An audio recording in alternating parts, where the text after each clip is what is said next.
Ever feel like you're here, but not really here? So maybe you're at dinner nodding along with a friend's story, but your mind is simultaneously replaying a conversation from earlier. Or you're trying to relax, but your mind's already on tomorrow's to do list. That split where our body is here, but our mind is somewhere else, it's not just distracting. Research shows that it's actually making us less happy. And in a minute, I'm going to share one simple shift that we can try today to start retraining our body and our whole system for more focus, more presence, and more happiness. But first, I want to talk about the study that explains why this matters so much. So in 2010, researchers Matthew Killingsworth and Daniel Gilbert, they discovered something wild. Our mind, it wanders 47% of the time, which is almost half of our waking life. And here's the kicker. Their study suggested that mind wandering, it's not just a symptom of being unhappy, it's actually the cause. So they asked thousands of people at random moments during their day 3 questions. 1, what are you doing right now? 2, what are you thinking about? And 3, how happy are you? And across every activity, working, relaxing, exercising, people reported being happier when their attention was on what they were doing in the moment. So in this video, we're going to answer 3 major questions. Why is it harder to stay focused and present in today's world? 2, what does our nervous system have to do with our focus? And 3, how can we start retraining our whole system, our brain and our body today for more focus, presence, and happiness? Almost half of our waking life, our mind is somewhere else. Maybe it's replaying the past, anticipating the future, or just daydreaming ourselves away from the moment that we're actually living. When Killingsworth and Gilbert did their study, the iPhone, it was only 3 years old. Instagram had just launched and TikTok was years away from existing. Fast forward to now, every app, every platform, every notification, it's designed to grab our attention. Our attention span is shrinking because of that.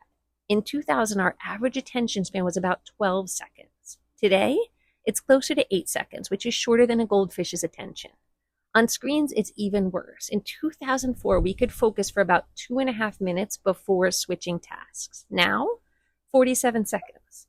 Every scroll, every ping, every hit of novelty, it's training our brains to wander more often and for shorter bursts of time. So if mind wandering really is a major cause of unhappiness, this constant attention fracturing, it means that we're practicing unhappiness all day long. And here's what a lot of us miss. Our ability to stay present, it's not just about focus. It's actually about safety. So presence is a natural byproduct of a regulated nervous system. And regulation, it only happens when our brain and our body feel safe. So one of the most direct routes to both regulation and presence is through our body. Because if you think about it, the body is always here. Our mind can wander, but our body can't go anywhere. It's always in the present moment. But here's where a lot of us get stuck.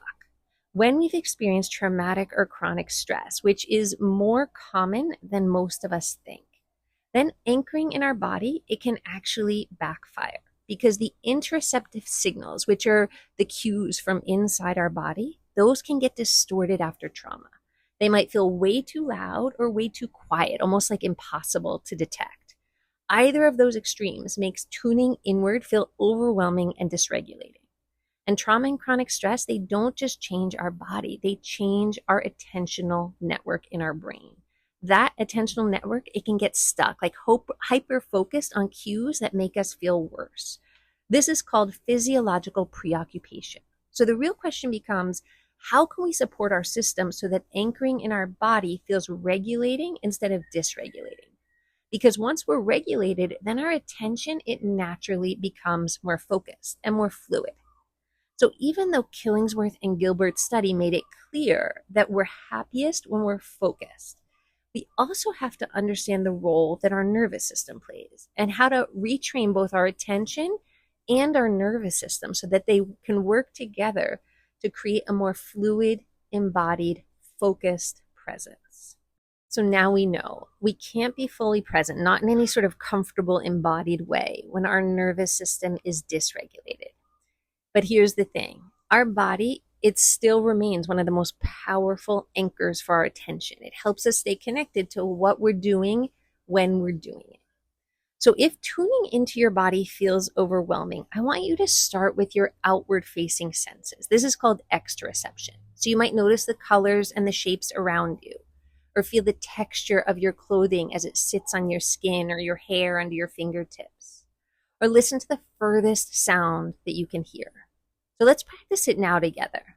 So just notice one thing you can see, one thing you can hear, and one thing you can feel. That's it. It's simple, but it's powerful. It focuses our attention and connects us to the present moment in a way that feels safer for our nervous system when our nervous system is on high alert. And over time, as our system settles, then tuning inward to our breath, our heartbeat, or maybe the feeling in our belly, that starts to feel more comfortable. So remember that restless, half-present feeling that we started with? Every time that we pause to notice something that's here and now, we're training our whole system to live with more focus, more presence, and more peace. So 3 times today, I want you to pause and just bring your attention to something that you can see, something you can hear, and something you can feel in that moment. It doesn't have to be big. Every time you do this, you're giving your whole system a little dose of presence, which over time, it wires you. It wires you for more focus, which means more happiness.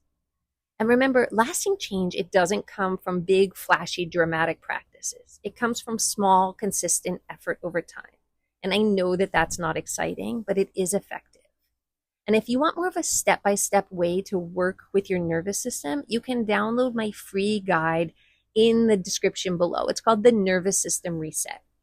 I've also linked a video here on how traumatic and chronic stress change our brain and our body, and how we can start to rewire our whole system for more consistent regulation.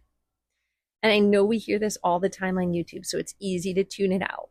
But if you like the video, hit the thumbs up. It shows the algorithm that the video is worth sending out to more people. Okay, guys, thank you so much for watching, and I hope to see you around the channel again soon.